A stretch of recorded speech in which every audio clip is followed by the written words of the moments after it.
Zo skúseností uplynulých rokov čoraz viac ľudí vyhľadáva tieto kotle, ktoré sú vhodné na vykurovanie rodinných domov, výrobných hál, fóliovníkov.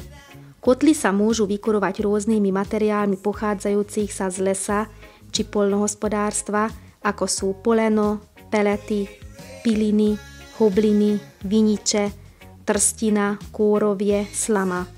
Výhodou kotla je jeho veľký spaľovací priestor a veľké dvere, cez ktoré sa kurivo ľahko nakladá a kotol sa ľahko čistí. Príprava kuriva zaberá málo času. Ďalšou výhodou je jeho úspornosť, veď ceny zemného plynu celosvetovo stúpajú, ale ceny dreva a poľnohospodárskeho odpadu sa nemenia a ľahko sa zaobstarajú.